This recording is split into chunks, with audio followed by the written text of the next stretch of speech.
नमस्कार, मैं हूं वैशाली। आप देख रहे हैं the Bharat times news channel. आइए रुक करते हैं आज की बड़ी खबर पर। 2006 में मुंबई की लोकल ट्रेनों में हुए श्रृंखलाबद्ध बम धमाकों ने पूरे देश को दहला दिया था। इस हमले में 189 लोगों की मौत हुई और 800 से ज्यादा घायल हुए थे।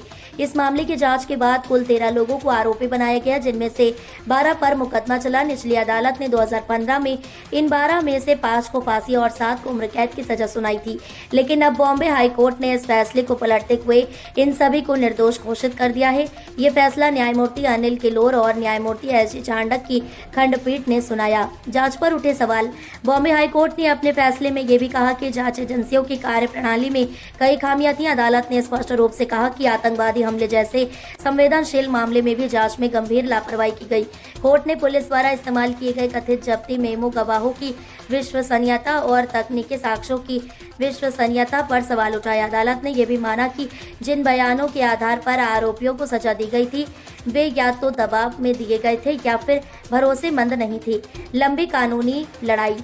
ये केस भारतीय न्याय प्रणाली के इतिहास में सबसे लंबी और पेचीदा कानूनी लड़ाइयों में से एक रहा।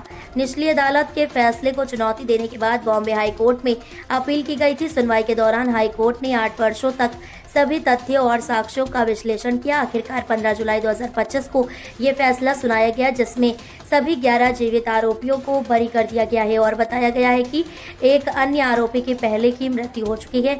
ये फैसला उन लोगों के लिए बहुत बड़ा राहत लेकर आया जो लगभग 2 दशक से जेल में बंद थी। परिवारों की पीड़ा और उम्मीद। इस फैसले के बाद जहां एक तरफ आरोपियों के परिवारों में खुशी और राहत की लहर है, तो वहीं दूसरी ओर पीड़ितों के परिवार इस फैसले से हतप्रभ हैं। वे यह सवाल कर रहे हैं कि अगर ये आरोपी दोषी नहीं थे तो फिर असली दोषी कौन है। 2006 के इस धमाके ने जिन परिवारों को तोड़ा था उनके लिए ये फैसला और अधिक दर्दनाक बन गया है, क्योंकि अब उन्हें लगता है कि न्याय अभी भी अधूरा है। फैसले का सामाजिक और राजनीतिक असर। इस मामले में बॉम्बे हाई कोर्ट का फैसला न केवल न्यायपालिका की गंभीरता को दर्शाता है, बल्कि जांच एजेंसियों की जवाबदेही पर भी बड़ा प्रश्न चिन्ह खड़ा करता है। राजनीतिक हलकों में भी इस फैसले की गूंज सुनाई दी। इस केस से ये साफ हो गया है कि आतंकवाद जैसे मामलों में न केवल सख्त कानून जरूरी है, बल्कि जांच की निष्पक्षता और पारदर्शिता भी उतनी ही महत्वपूर्ण है। कोर्ट का ये फैसला भविष्य में होने वाली जांचों के लिए एक मिसाल बन सकता है।